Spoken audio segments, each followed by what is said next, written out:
Assalamualaikum, salam sejahtera. Anda sedang menonton Buletin Awani Khas sempena Hari Kemerdekaan Malaysia kali ke-56. Saya Malina Manaf. Anda sedang menonton saya dan juga kawan Karib dan juga rakan penyampai Karunisa Kasnun.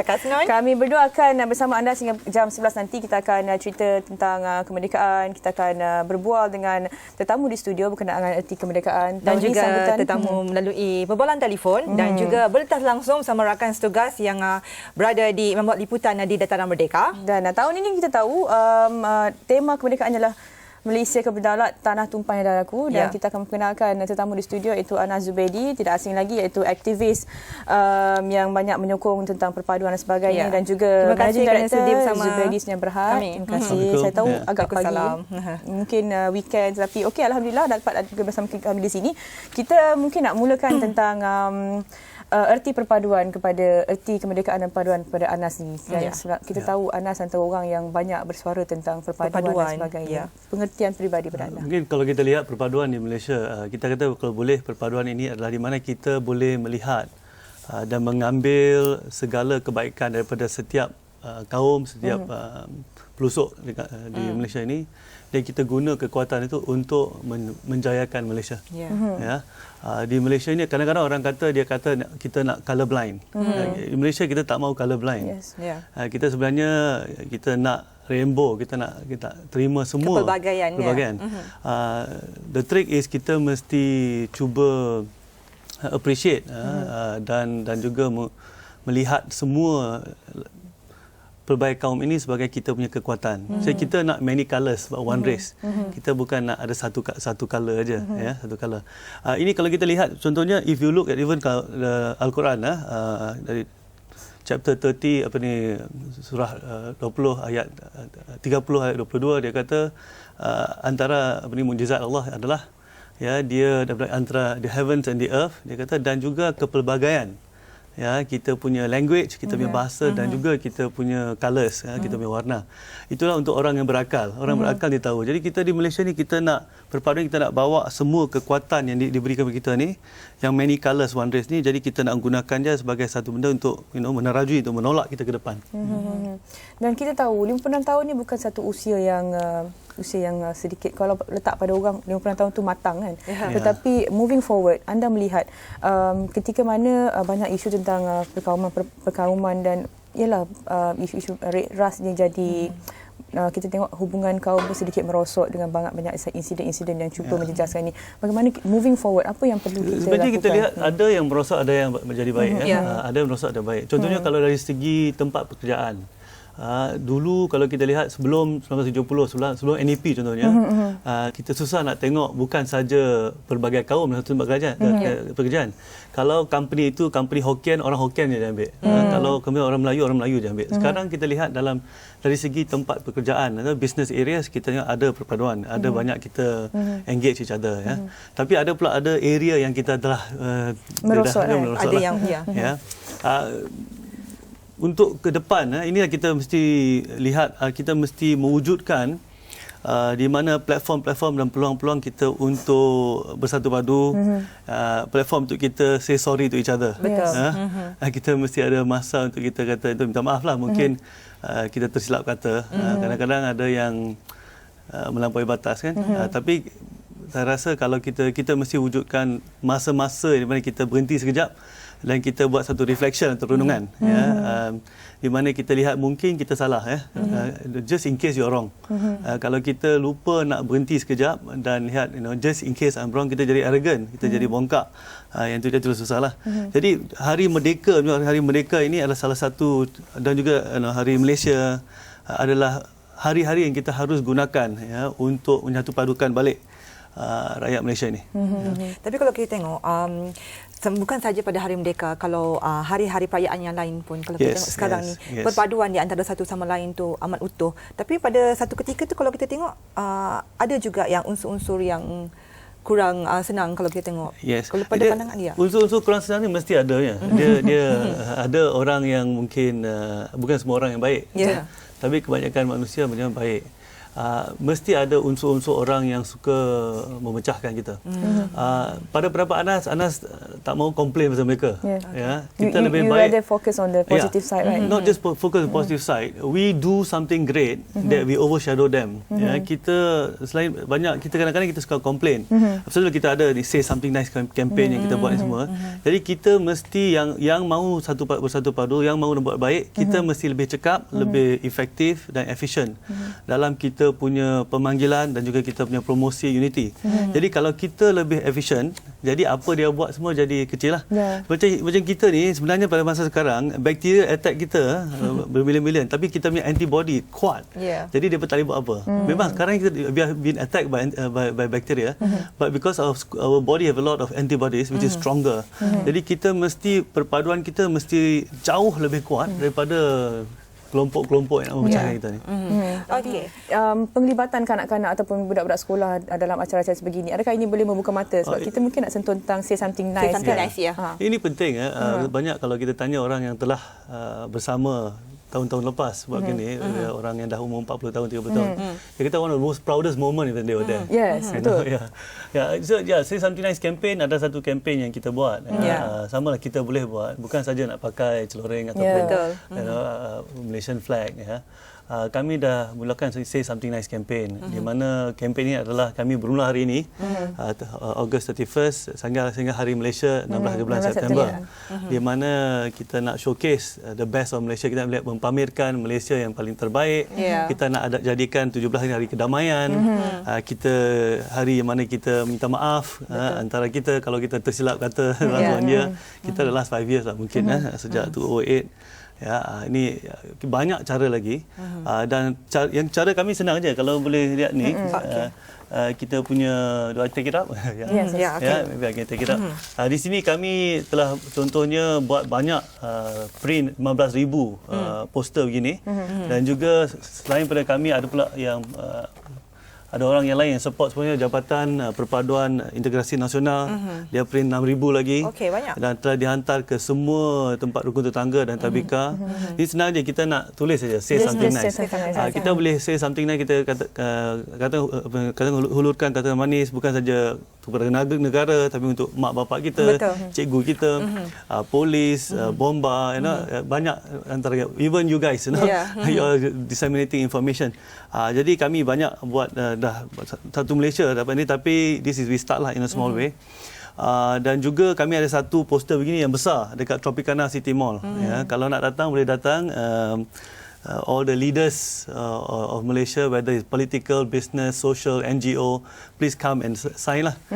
Boleh sign, kata say something nice. Okey, Anas, kita nak pergi berehat seketika, kembali selepas ini dengan perbincangan banyak lagi tentang Hari Kemerdekaan. Perpaduan. Itu dia. Bagi rakyat Malaysia.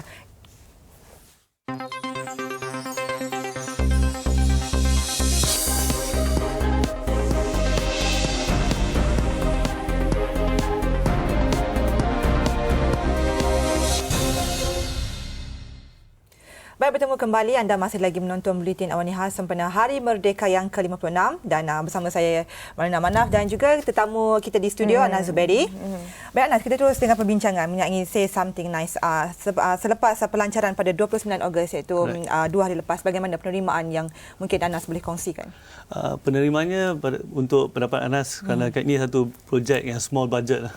Dan hanya kami tim 5 orang saja. Tapi kita kata memberangsangkan lah. Pertamanya 2 kumpulan besar, iaitu pertamanya Sunway Pyramid Malls. Dia telah beri kita official launch, dia sponsor dan bagi tempat untuk kami adakan kita punya booth. Keduanya Tropicana City Mall.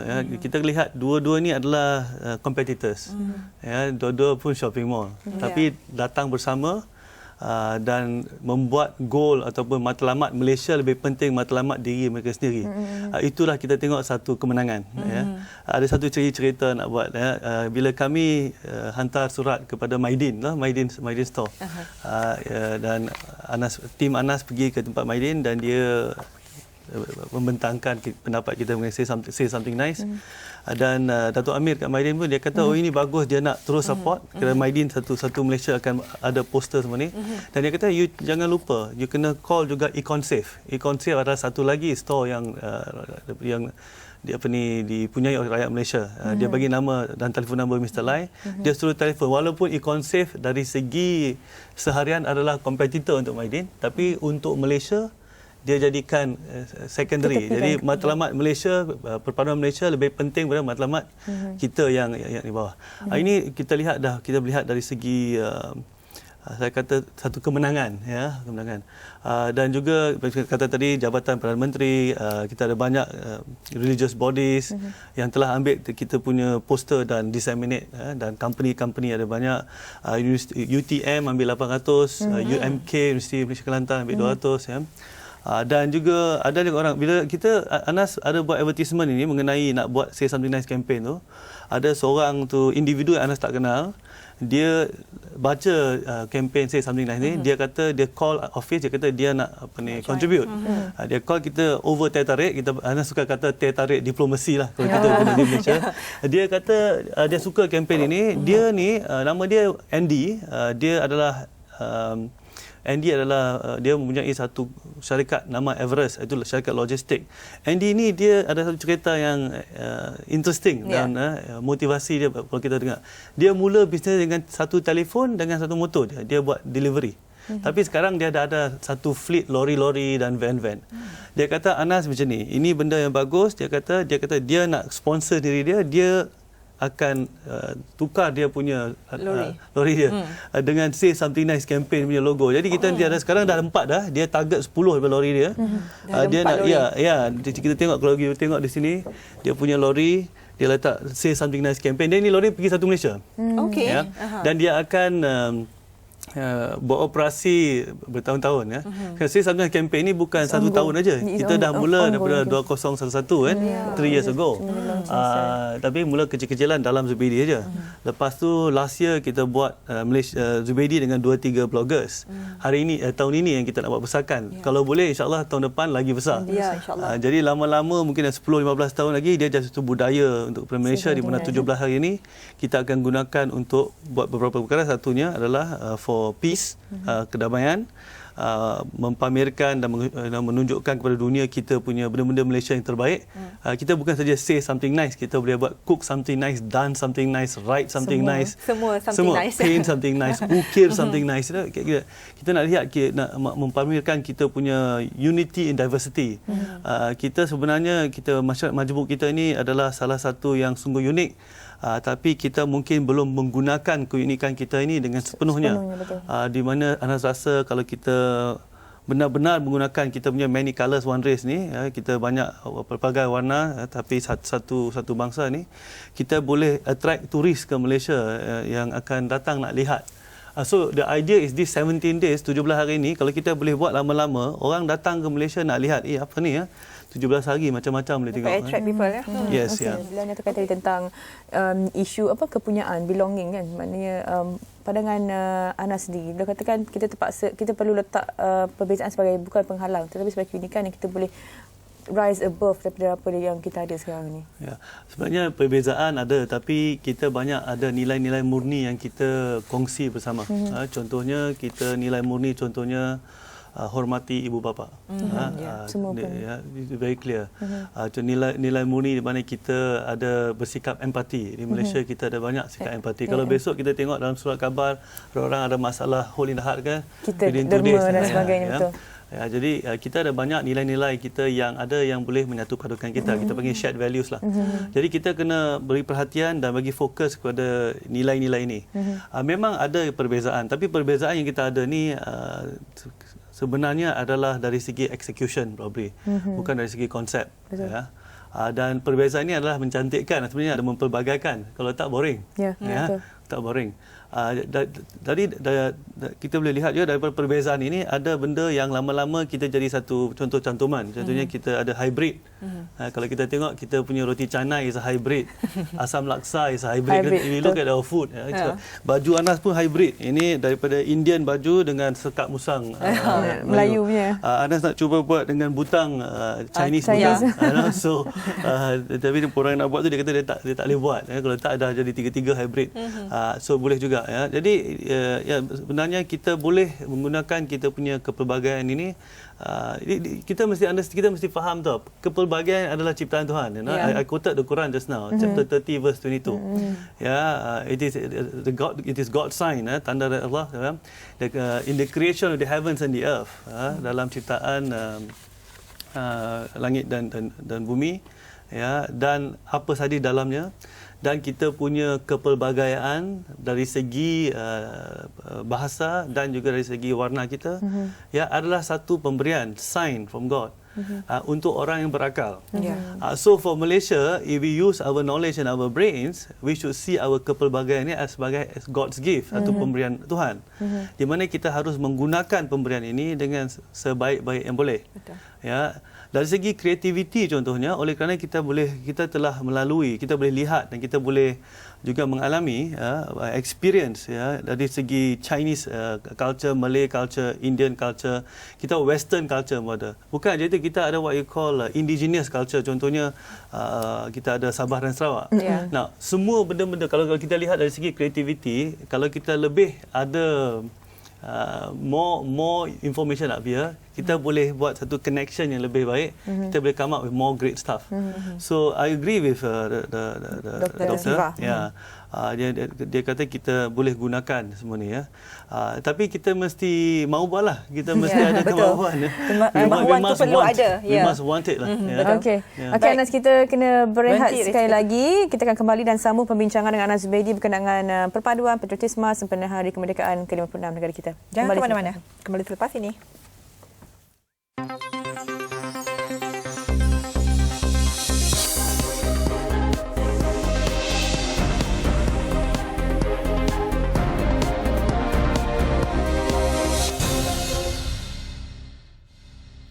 Okey, terima kasih anda masih lagi menonton Buletin Awani Khas sempena sambutan Hari Kemerdekaan ke-56.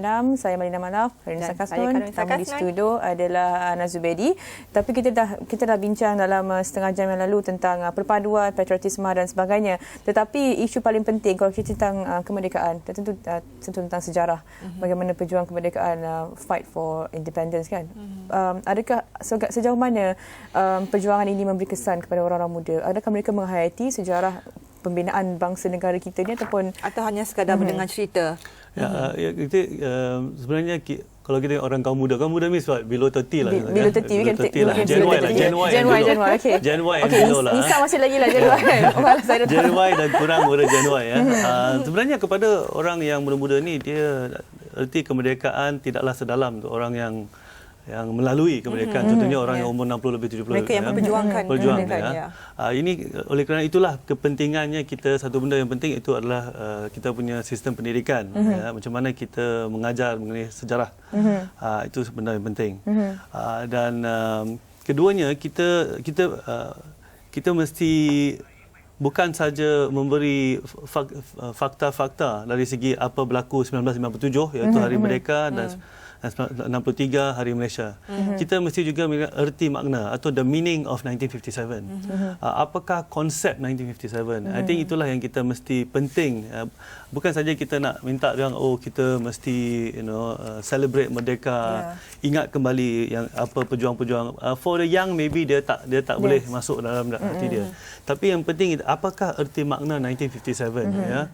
Kalau kita boleh mempromosikan makna dia, contohnya pertamanya 1957, ya, kita lihat satu kumpulan manusia ataupun satu rakyat yang dia mempunyai satu tanah, dia panggil tanah Melayu. Dia kata okey, daripada tanah Melayu dia nak share ataupun berkongsi dengan masyarakat Daripada India dan juga China yang telah datang di tanah Melayu ini dan menjadikan tanah Melayu tanah tumpah darah. Dan dia orang tak mau balik dah. Dia pun dah kata inilah negara saya. Jadi dengan adanya ni, dia datang bersama dan satu konsep baru yang telah kita buat ataupun kita cipta. And konsep yang penting adalah kompromi. we know how to compromise. Kita punya kompromi ni, kalau kita kata dalam bahasa putih dan kita translate, dia kata everybody must get something, nobody must get everything. Semua orang mesti dapat sesuatu, tapi tak ada siapa yang boleh memonopolikan semua sekali. Ini kompromi yang penting. Keduanya, kita mesti tahu dari segi sejarahnya, ada beberapa perkara yang kita tak boleh tukar. Contohnya, negara ini ada dilahirkan daripada 1997, dilahirkan pada satu entiti yang berdasarkan budaya Melayu dan Islamic religion. Dua ni kita mesti tahu, dan ada kita sistem beraja. Ini erti makna ini kita mesti tekankan, dan kita kena explain, kita kena benar-benar memberi contoh-contoh mengapa ini penting, ya. Dan juga kita juga penting, dari 1997 ni kita mesti tahu orang yang sebenarnya yang dari mak bapak dia ataupun grandfather datang daripada negeri China dengan India, dia orang tak mau balik dah. 1957 onwards, dia bukan pendatang. Dia rakyat Malaysia. Kalau kita boleh faham, kita beri membenarkan ataupun betul-betul menekankan supaya kita faham that is a compromise, and we decided to build a new nation. Ya, kita dah membuat satu keputusan, kita nak buat satu negara yang baru ataupun bangsa yang baru. Dan 1963 pula ada salah satu titik peralihan yang lebih dahsyat. Kita dah terima Sabah dan Sarawak dan juga Malaysia, Tanah Melayu jadi satu. Ya. Ini cantik sebab satunya kita punya Tanah Melayu ni adalah pertengahan East and West. Ya, kalau kita tengok beribu tahun dah orang datang sini. In fact, pada zaman Melaka, kalau tak silap Anas, 80 language dia yang dipertuturkan di Melaka. Di Melaka. Ya, it is, di mana kita orang datang. Ini many colors one race ni. Diversity. Lepas tu kita pula ada brothers and sisters Sabah dan Sarawak. Dia lagi kita jadi dahsyat, lagi memperbagaikan, lagi hebat. Kalau orang tanah Peninsula Malaysia ni, Semenanjung, kalau tak pergi Sabah Sarawak rugi. You go there, it's amazing. The Kelabits, the Kadazans, the Ibans, the Murut, fantastic, betul-betul fantastic. So ini satu lagi erti makna yang kita mesti faham. Kita telah mewujudkan satu negara, dan ini penting, bukan negara yang kita wujudkan ni terbelah dengan satu lautan. Dan bukan tadi Dr. Siva kata betul, bukan dari segi kaum saja, kita mesti dari segi lokasi. Kita punya the country, kita diversity ni bukan only kaum, agama, lokasi. Sekarang pula ada benda baru, old and new, young and old. Ya, kita ada urban and non-urban divide. So a lot of things. Ya, so it makes the country more exciting actually. Tapi kalau lebih exciting, jadi kita punya kematangan mesti naik, bertambah. Kalau tak, kita berpecah lah. Tapi sebut tentang sejarah kan, saya ingat waktu di Tanda Tiga, the excitement ada masa tu kita belajar sejarah tentang Malayan Union, pembentukan Persekutuan Tanah Melayu. Tetapi secara bila tengok contoh di Amerika Syarikat, kanak-kanak kecil mereka diberi peranan sebagai presiden dan sebagainya untuk mereka menghayati sejarah. Tetapi kita tak ada benda-benda macam tu. Macam mana kita tak ada benda-benda yang bolehkan budak-budak tu menghayati sejarah. Sebab saya tahu saya excitement saya memang suka bila saya belajar sejarah Form 3. Tak belajar pasal Kesultanan Melayu. Dan bila Form 4 dah masuk topik kalau kita nak mengajar kanak-kanak ni, dia tak cukup dalam kelas. Kita mesti ada practical outside. Contohnya macam kita mesti ada satu play, kita macam games. Benda-benda yang santai lah kan. Anak suka ambil bukan Amerika. I like to use Bali as an example. Kalau kita pergi ke Bali, Bali Indonesia, kalau kita lihat budak-budak yang umur 9 atau 10 tahun, dia at least dah boleh buat satu tarian Bali ataupun nyanyian, dia dah tahu dah budaya. And I think again kita tak menggunakan kita punya kepelbagaian. I dream of a day, Anas punya impian di mana sekolah-sekolah kita, by the time kita punya kanak-kanak kita 11 tahun, 12 tahun, ada yang tahu makyong, ada yang tahu menora, ada yang boleh buat tok selampit, ada yang boleh buat benda macam kita punya traditional dance, ukiran, kris. Kita di Malaysia ni, walaupun kita selalu cakap pasal kris, banyak orang di Malaysia tak tahu, tinggal satu je yang expert kris tu. Kebanyakan kris kita datang dari Indonesia. Jadi kita mesti tak mau hilang ni. Jadi kita kalau boleh, kalau nak jadi, again, untuk kanak-kanak, dia tak cukup belajar gitu aja. We need to make them do something. Dari segenap segi, mana dari bukan, segi, bukan they must do something, pengajaran formal saja. Macam you katalah, mungkin you buat show ke, dan sebagainya, teater kecil. Benda yang boleh menarik minat. There must be element of fun. Kita mesti ada yang ceria kalau sikit. kita baca je input, dia boring kan? Yes. You see again, penekanan sejarah, I think kita last 30-40 years kurang menekankan. I'm a lover of history. I like to read history. Ana suka baca sejarah. Tiap tahun Ana ada target mesti baca satu buku sejarah. That is my every year I target to read one book on sejarah. Kita mesti membuat sejarah satu topik yang satu silibus yang penting daripada kecil sampai besar. Dan sejarah kita Malaysia, dan juga kita jangan lupa kalau kita boleh mempromosikan sejarah kita dengan betul, betul ni dengan erti makna dia, bukan saja tahun apa jadi apa, tahun apa tak cukup. Erti makna dia, then the meaning goes into the heart. And you are right, kita bukan saja dalam buku lah, kita mesti ada macam-macam benda lain, drawing, ataupun kita boleh buat contohnya reenactment, kita buat kembali apa yang berlaku selepas, reenactment, boleh, things like that.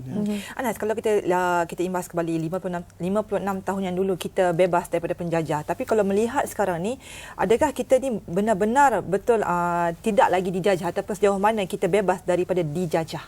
I think dari segi penjajahan yang paling penting kita lihat adakah hati kita dijajah. I think it's very important. Anas suka melihat macam Anas malas nak suruh orang lain buat lah. Kita buat sendiri dulu. So sebelum kita nak suruh kerajaan tu bertukar, nak suruh semua orang lain bertukar, opposition ke apa, what can we do within our own capacity? Apa yang kita boleh buat dari segi kita punya kebolehan sendiri, adakah kita dijajah, kita lihat dari segi hati kita sendiri, kalau kita betul-betul ada banyak kita dijajah, contohnya setengah kita punya penjajahan ni dia walaupun 1957 kita kononnya dah free, maybe some of us are still not free dari segi kita lihat diri kita kecil, orang di barat terror, kita tengok dia terror, itu penjajahan di otak, dia mental, setengah orang pula dia penjajahannya dari segi dia melihat dari segi kita ni taklah dia tak boleh ambil dia punya langkah pertama nak buat apa-apa, so dia nak buat apa-apa dia kata tak boleh lah. So penjajahan ni kita nak, kalau we want to be free, kita kena free from the inside our heart. Kalau kita free dalam kita punya jiwa kita bebas, jadi tak ada orang lain yang boleh menjajah kita. Kita kena start dari segi itu. Kalau you don't mind me quoting, dari kalau kita tengok, kita cuba quote daripada contohnya kalau kita dari segi Tao Te Ching ataupun Lao Tse, Chinese philosopher, dia kata kalau you nak you want to it's great to conquer others, but it's better to conquer yourself.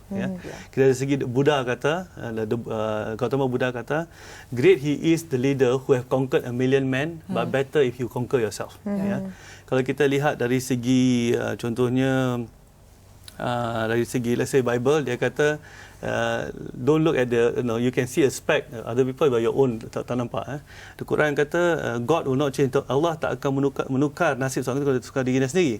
Jadi kalau kita nak bebas, betul bebas, kita kena bebas jiwa kita dulu. Bila kita dah bebas jiwa kita, then the rest will be in place. Will be in place lah. Jadi kalau adakah kita masih tak bebas? Kata ada area yang kita tak bebas, bukan kerana orang lain impose. Sebab kita membenarkannya. Kita mesti memperkuatkan jiwa kita. Don't ask others to change. That's secondary. We have to change ourselves first. And I think many of our leaders have been saying that. Mantan Perdana Menteri kita Tun Mahathir selalu mengata begitu, Tun Abdul Rahman, Tunku Abdul Rahman pun ada kata begitu. I give you a quote. Kami untuk this Say Something Like campaign, kami menggunakan satu pepatah daripada Tunku Abdul Rahman. Dia kata, our future depends on how well many different kinds of people can live and work together. Again, talking about us. Forget about what jajah. I'm sure kita akan dikacau oleh orang dari luar. Banyak. Benda-benda yang kacau dari luar ni adalah kita punya cabaran-cabaran. Ya, betul. Yang lagi mematangkan kita. That is our cabaran. Okey, Anas, kita nak pergi berehat sekali lagi. Kita akan kembali dan sambung pembincangan selepas ini tentang patriotisme perpaduan sempena Hari Kemerdekaan yang ke-6. Kembali selepas ini.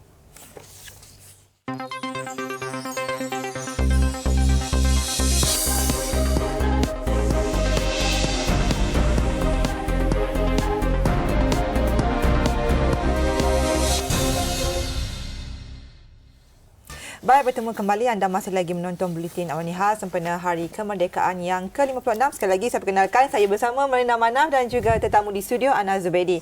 Okey Malina, Anas, kita terus pada soalan seterusnya. Bila kita bercerita pada kempen yang dilaksanakan oleh Anas sendiri, sejauh mana keberkesanan kempen termasuk kempen-kempen lain yang jalankan dapat meningkatkan semangat patriotisme di kalangan masyarakat, Tuan Anas? Kempen kita mesti ada, ya. Dan kempen tu mesti kita buat dengan, Anas suka kata DBS lah, different, better, special. Ya. Kalau boleh kita punya kempen tiap-tiap tahun kita mesti tukar-tukar sikit, jadi kita barulah exciting.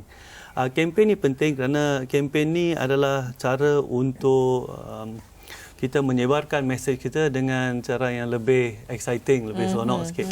Jadi penting kita ada kempen. Keberkesanan kempen ni depending, berdasar kita tengoklah siapa. Dan kempen ni kita mesti tahu ada beberapa dia punya goal, ataupun kita yang matlamat. Satu adalah untuk kita jangan lupa mengenai kita punya kemerdekaan. Macam mana kita dapat, bukan secara senang. Ya. Keduanya, kempen ni untuk kita nak menghidupkan kembali kita punya that feeling of freedom. Ketiganya, kempen bila kita ada kempen-kempen untuk kita buat Hari Merdeka ni adalah kita nak adakan, wujudkan satu platform di mana kita, macam anda kata tadi, di mana kita boleh buat renungan dan buat satu relaunch. Kita nak lancarkan kembali di mana kita salah kita tepikan dan kita lancarkan kembali. Jadi dari segi keberkesanan, berkesan ke tidak pun kita mesti buat satu. Keduanya, kalau boleh bila kita buat pelancaran ini, kalau kita mesti ensure semua orang wujud dalam tim dia lah. Kalau boleh daripada dua-dua pihak, contohnya barisan dan pakatan, dari segi bisnes pun kita lupa, seperti kita tadi Maidin dengan Inkos kita lupa. Put aside. Dan macam contohnya dalam cara hidup kita, hari raya contohnya kita ada untuk kita bermaaf-maaf zahir dan batin. Mungkin kita boleh buat Hari Merdeka hinggalah Hari Malaysia ni adalah kita pun bermaaf-maafan lah kalau kita buat silap. Dan Anas gembira, satu kita tahu Perdana Menteri kita kata dia pun nak reconciliation, ya. Dan Anas gembira membaca Ketua Umum Pakatan Rakyat pun, Anda baca pagi tadi ada, dia kata dan dia punya mesej nak cari jalan, ya. Kerana apa, kita dah 5 tahun ni kita dah kita dah hurt each other lah, kita dah kecilkan hati antara kita, dan anyone who think we don't have to reconcile, something wrong up there, something wrong in the heart. So I think the campaign can be berkesan kalau kita menggunakan campaign ini dengan cara betul. I think it will be, and kita continuously have to do that. Macam pada pandangan saya sendiri, bila berbicara soal kempen ni, kalau kita tengok pilihan raya, kalau kedua-dua parti atau parti-parti yang bertanding, mereka secara dari tu hak untuk kempen untuk menarik sokongan. Kalau saya rasa tak salah kalau kempen untuk merdeka, untuk meningkatkan menanamkan semangat perjuangan dalam kalangan masyarakat, ahli-ahli politik sendiri boleh memain peranan untuk turut sama berkempen. Pada pandangan Anas sendiri macam mana? Ya, of course. Anas rasa dari segi bila kita mesti ada hari-hari ataupun masa-masa ataupun beberapa perkara yang kita above politics lah. Kita jangan. Salah satu adalah dari segi Hari Merdeka hinggalah Hari Malaysia. Anas rasa memang dua-dua belah pihak pun ada berkempen dari cara ini sendiri. Tapi mungkin dalam masa depan dua-dua sekali buat. Jadi kita menunjukkan kepada dia punya supporters, walaupun kita tak sama cara kita nak menguruskan negara, kita different ideas, but in the heart we are doing this for Malaysia. Kita nak buat untuk kita buat Malaysia. Jadi it's very good to have them to come together. I think anda kalau rasa, kalau kita tanya rakyat di bawah, kebanyakan rakyat memang nak benda itu. But a few years back, dalam satu kolom khas di The Star, ini mungkin sebelum PRU 13 lagi, Anas ada satu kolom yang mana advertisement, right? Where you said you asked the politician to set aside, to stop politics and go back to the real one is reconciliation, kan? So what drives you to do that? First, pada masa itu, Anda kata bukan politik, orang politik dia mesti berpolitik. Kita tak boleh kata dia tak boleh berpolitik. Crazy. Memang orang politik. Tapi pada masa itu, Anda rasa lepas pilihan raya itu, Anda rasa pada masa kita punya masalah besar adalah ekonomi.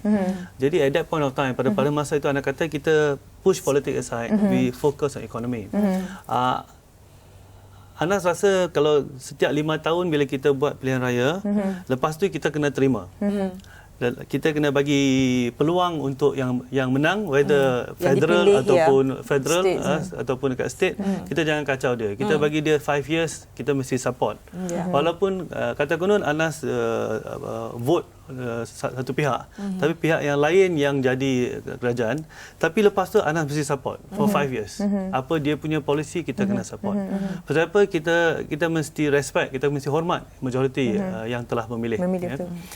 Jadi ya, Anas pada masa itu minta supaya kalau boleh, cut down the politics. Focus on economy. Focus on economy. You have to understand I'm a businessman. Dan kami orang bisnes ni, kami tugas kami adalah untuk nombor satu, mewujudkan peluang-peluang pekerjaan. Keduanya, tugas kami adalah mewujudkan produk-produk dan servis-servis untuk masyarakat. Jadi kalau keadaan tak stable, jadi kami tak boleh buat kerja kami. Jadi kami, itulah kalau tengok kami nak stable. Okay, kalau dah menang, okay, then we focus. Obviously. Every now and then, I think right now is the same. Anas rasa 2-3 tahun ini kita kena kurangkan politik, kita kena tambah 2 perkara. Satu adalah ekonomi. Kita tak tahu ekonomi, kita lihat, tengok di dunia ni, kita punya yang second liner, BRICS pun dah slow down. Keduanya, kita kena fokus masalah sosial. These 2 things, kita kena fokus. So politik can take secondary lah. Okay, kalau kita tengok di video sekarang ni kan, Anas, sekarang ni tengah ada perarakan, kita tengok daripada ATM sendiri. Bagaimana pada pandangan anda sendiri bila kita tahu setiap tahun perarakan di Dataran Merdeka akan dibuat tanpa gagal sebab sambutan Hari Kemerdekaan? Saya rasa dekat negara-negara lain pun akan buat perarakan untuk sambut Hari Kemerdekaan negara mereka. Jadi kita tahu ibu bapa akan datang bawa anak-anak kecil untuk melihat perarakan ni. Jadi pada pandangan anda sendiri, sejauh mana ia dapat memupuk semangat ataupun menanam semangat cintakan negara ataupun erti itu kepada anak-anak muda ni ataupun mereka yang masih kecil yang mungkin tidak faham, mungkin tidak mengerti lagi, tidak tahu bagaimana merdekanya negara. Ini bila kita buat perarakan macam ni, tadi pagi Anas on the way here, Anas datang awal tadi, takut ada jam kan. Ada banyak kita tengok satu keluarga datang. Jadi, sanggup berpanas sanggup banyak tengok ambil bawa LRT kan. Ni pentingnya ada ni yang pergi sana ni dan juga yang bersama-sama waktu dia punya tahap, dia punya partisipasi nanti naik very high. Yang melihat pun nanti ada juga dia less lah.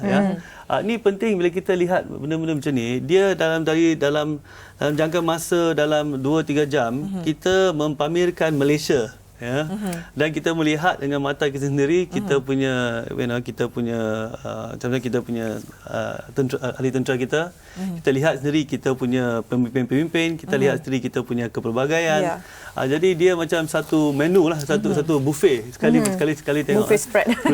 So obviously dia boleh memupuk perpaduan di mana kita melihat, kita boleh nampak, oh inilah negara aku yang dahsyat. Dan kita jangan lupa untuk orang budak-budak ni, terutama budak-budak lelaki, bila melihat army, helikopter, aeroplane passing by, it's very exciting lah. Memang exciting gila. Itu sebab kita pun pernah lalui, bukan lelaki saja, even saya masa kecil pun boleh tengok helikopter berlega-lega, boleh tengok macam tu, dididik semangat macam wow. Exciting. Very exciting. Okey, kita tahu perpaduan kaum asas pembangunan negara, namun harga tinggi perpaduan tu kadang-kala terjejas disebabkan isu sensitif, membabitkan agama dan retorik perkauman yang ditimbulkan pihak tidak bertanggungjawab. Dan dari situ kita timbul persoalan bagaimana untuk mengekalkan perpaduan yang menjadi aset negara ini. Untuk itu kita lihat dulu pakej VT yang disediakan rakan setugas. Selepas 56 tahun merdeka, tidak salah jika dikatakan tahap perpaduan sedikit merosot berbanding sebelum ini.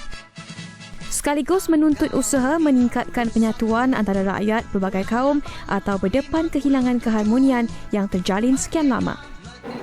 In every time there is something challenging us, we can always fall back on that Malaysian unity. In the time of confrontation and all that. Now, you cannot take that for granted. It is still there, but there are problems. There are built-in contradictions. We must re-examine and revamp. There is no other choice. Everybody has to compromise. Namun kesepaduan itu perlu lahir daripada hati nurani setiap masyarakat dan bukannya dipaksa-paksa. So if we can reduce the causes of disunity and if we can introduce new ideas that bring us closer together, for us to think as Malaysians first, rather than Malays, Chinese, Indians, Karzan, or Muruts first. Think of us as being religiously understanding of each other, rather than think of pushing one religion at the expense of the other. Then I think we are moving forward. Selain itu, apa yang paling penting ke arah meningkatkan kesepaduan antara kaum, ia perlu bermula daripada keinginan politik kerajaan. Kerajaan perlu menjadi contoh baik sebelum rakyat dapat mengikuti langkah yang sama. Okey, itu jadi VT yang disediakan oleh Tan Sulin dan kita akan berehat. Kita akan kembali untuk kita sambung pembincangan tentang perpaduan dan patriotisme sempena Hari Kemerdekaan yang ke-56.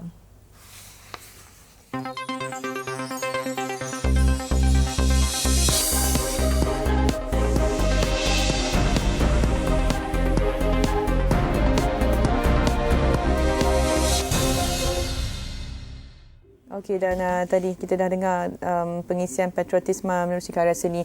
Kita tahu over the years, saya rasa tak banyak filem-filem patriotik yang dihasilkan. Tapi yang paling saya ingati adalah Saja Hassan. Berlakonan Lieutenant Adnan. I'm sure it's your favourite, right? So Lieutenant Adnan, I love the movie so much. Nak memastikan karya-karya seni yang dihasilkan untuk tujuan patriotik ini tinggal meninggalkan kesan di hati masyarakat atau sasaran penonton yang di luar sana. Anas rasa memang kita harus melebihkan filem-filem patriotik, cerita-cerita patriotik, drawings, everything lah ya. Macam yang kita ada Tanda Putera ni. Anas tak tengok, belum tonton lagi, nak tonton Tanda Putera. Jadi kita tak boleh komen kata bagus tak bagus. Itulah kalau boleh kita jangan, Anas tak suka banning things like this. I don't quite like lah. Di antara movie yang paling meninggalkan saya adalah Bukit Kepong. Bukit Kepong. Actually banyak movie kita in the past. Ada banyak. Walaupun dia bukan terus dari segi patriotik. Filem P. Ramlee contohnya. Walaupun dia bukanlah kita nak kata patriotik, kita tengok kita rasa patriotik. Baru-baru ni hari raya bila kakak Anas balik pada US, raya kami satu keluarga duduk, kami tengok gambar Tiga Abdul. So but we feel very Malaysian when we do that. Yes. So Tanda Putera contohnya is something interesting. Kalau boleh anda nak minta begini, Tanda Putera anda belum tonton ni, adalah mengenai dua orang tokoh Malaysia yang sungguh penting dan dah dia telah memberi kita, menolong negara kita jadi where we are right now. Kalaulah ada sana sini tak elok dalam satu filem atau satu buku, kita jangan nak buang semua sekali. You have to be careful with that. Ya. Kita tak boleh ada absolutism. Okey, jangan tengok. Because satu benda you tak suka. So it's like this. Kalau you meet someone, dia mungkin ada satu dua perkara dia punya perangai tak elok. Tapi yang lain okey. Takkan terus tak mau kawan dengan dia. So Anas harap pada di Tanda Putera or any other movie, kita tak boleh kerana satu benda kita tak suka, benda kecil itu kita beri perhatian. We are focusing on that rather than the bigger picture. The greatness of these two men will overshadow any small things that mistake there. And I think that's what we all need to learn. Kita mesti belajar ni. I'm sure the greatness of these two men will overshadow apa saja yang mungkin ada kepincangan dalam gambar itu. Mungkin dia punya cinematography. I haven't watched it. But just remember this, the late Tun Razak and Tun Dr. Ismail are two of the greatest men that have lived in this country called Malaysia. Yeah, that's it. They will overshadow any kepincangan. Any kepincangan. Okey, baik. Terima kasih Anas. Kita akan berehat sekali lagi. Selepas ini kembali mungkin kita nak tengok rakan setugas di Dataran Merdeka, apakah perkembangan di acara ritual. Siapa lagi ritual pembarisan dan perarakan di Dataran Merdeka. Kembali selepas ni.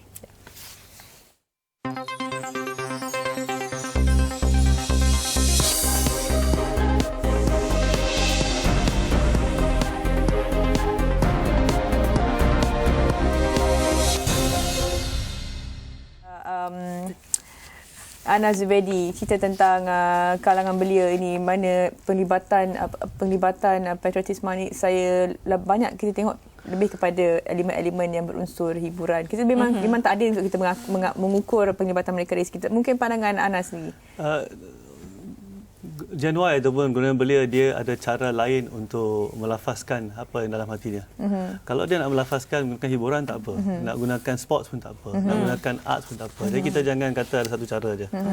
Tapi kalau boleh kita nak polish dia way. Kita nak ambil yang cara dia buat tu, kita polish bagi lagi elok.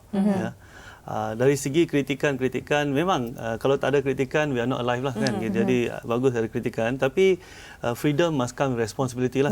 Pembebasan mesti ada tanggungjawab. Kita mesti ada satu parameter, kita mesti tahu apakah parameter kebebasan. Itu yang penting ya. Kalau selagi kita tak tahu responsibility, then we get into trouble lah.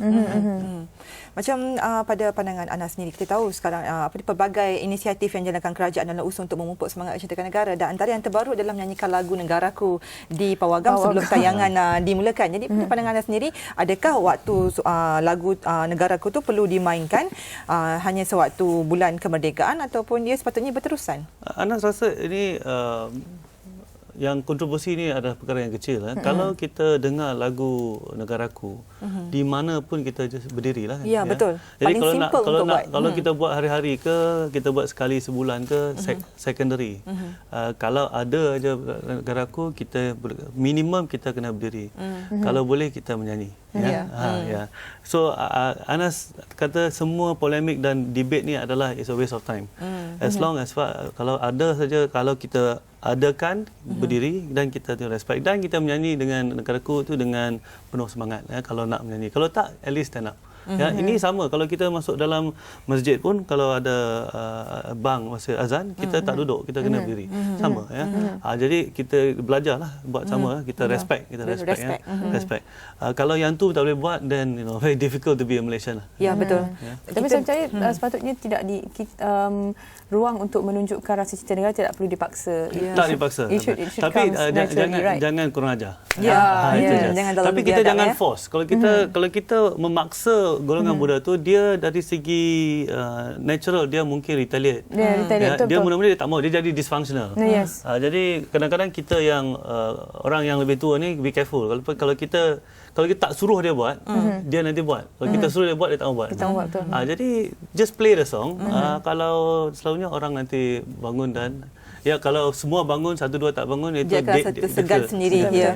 Tapi selaku orang yang selalu aktivis, yang selalu promote advocacy for unity, mungkin ada beberapa lagi cadangan-cadangan yang saya mungkin boleh minta Anas kongsikan. Mungkin kongsi untuk perpaduan. Selain Negaraku di panggung wayang, apakah lagi perkara-perkara yang kita boleh lakukan? Orang cakap good thing comes in small packaging. So what are the things? I think kalau paling penting kalau kita nak mewujudkan perpaduan adalah kita mesti memastikan golongan muda kita ada peluang untuk berintegrasi. Jadi dari muda-muda mereka mesti play together, main together, and then mungkin berkelahi masa kecil-kecil tak apa. Jadi kita mesti belajar. So kalau kita boleh, kita pertempatan kita, sekolah kita, tempat kita buat social sport semua ni mesti ada peluang untuk berbilang kaum, datang bersama dan buat interaksi bersama. Itu yang paling penting. Sekarang kita sekolah, kita split, and then kita punya pertempatan split. Kita mesti buat sesuatu supaya kita boleh adakan lebih banyak mungkin padang-padang permainan contohnya. Jadi dari padang tu dia nanti integrate sama-sama. Very important tu, paling penting adalah ada peluang untuk berinteraksi. Anas, kalau kita berbalik kepada Say Something Nice, selain daripada Say Something Nice, apa lagi yang ada dalam untuk kita mungkin akhir daripada Anas daripada Say Something Nice campaign, kita mula kata say ataupun kata-kata. Sebenarnya dia ada banyak, dia punya branch out lah. Kita ada do something nice, cook something nice. Malam ni Anas punya team nak pergi ke center Kuala Lumpur. Kita nak serve something. Kita akan beri makanan untuk orang-orang yang homeless. Pagi tadi Anas dah mula Facebook something nice dan juga tweet something nice. Jadi join lah. You got semua Facebook. ada hashtag Facebook something nice and then tweet something nice. Interesting bila Anas kata Facebook something nice, I say please join us, say something nice. Chinese friend named Francis Lai, dia kata Assalamualaikum. The something nice, dia peace be with you. Salam sejahtera. That's something very nice. nice to say. Jadi kita ada plan something nice. Ya. Tapi kalau boleh rakyat Malaysia, kita boleh kalau nak ini boleh datang. Office kami masih ada ni banyak lagi. Kalau nak datang 77270758, call us, come and pick for free. It's for free, right? It's for free. Boleh ambil, letak dekat office you semua tu. Say something nice. Say something nice you can write. And of course, Anas mengalu-alukan kalau rakyat Malaysia semua boleh sebaik-baik kalau Kuala Lumpur ni pergi ke Sunway Pyramid, ada dia punya tempat nak sign, dan juga Tropicana City Mall. Pergi sign. Kalau boleh pemimpin Malaysia from whatever, please come. If I have the Prime Minister and the Ketua Umum and all that to be there, I'll be extremely happy. My team will be, Anas punya rakan sekerja semua nanti seronok gila lah kalau ada pemimpin datang untuk say something nice. Lepas tu kita akan tangkap gambar dan membukukan Funway to Plate. Nice. Tapi mungkin secara rumusan, kita dah cerita panjang dari 9.30 tadi tentang perpaduan, patriotisme dan sebagainya. Saya nak minta kalau boleh Anas summarize on your secara asasnya, secara general, perpaduan, patriotisme, di mana kita moving forward, melihat perkara-perkara positif dan seterusnya. Ya, kalau kita nak summarize, kita kata senang aja. Negara ni negara kita. Dan kita bukan saja untuk kita, untuk anak-anak kita, cucu kita. Jadi kita pada masa sekarang kita bertanggungjawab untuk mewujudkan situasi dan juga peluang-peluang supaya rakyat kita dan anak-anak kita bersatu dalam masa depan. Jadi ini adalah kita punya tanggungjawab. Kita mesti cari jalan. Apa yang mungkin kita terluka sikit, kita put aside. Jadi kita mesti lihat macam mana kita nak buat supaya generasi yang akan datang akan lebih bersatu padu, lebih daripada kita. We have to look at that. Kita jangan tengok diri kita je. Kita kena tengok the next generation. Supaya kita wujudkan satu negara yang benar-benar jadi contoh perpaduan. Di mana kita boleh kata kalau you nak tengok perpaduan, nak belajar, datang Go sini. to Malaysia. Come here. Come Baik, here and see us. Baik, terima kasih Anas sudah kasih banyak tadi. Dan rakan setugas Nurul Hana sudah bersedia untuk beri cendawan ini, tapi kita tutup perbincangan tentang patriotisme dan juga perpaduan hari ini dengan mungkin ada sedikit lagu yang boleh kita hayati bersama. Sekian dahulu dari saya, Marina Manaf. Dan saya Khairunisa Kasnan. Semoga kita terus bersatu menjaga Malaysia yang tercinta. Assalamualaikum dan salam hormat. Selamat Hari Merdeka yang ke-56. Dunia kian berubah.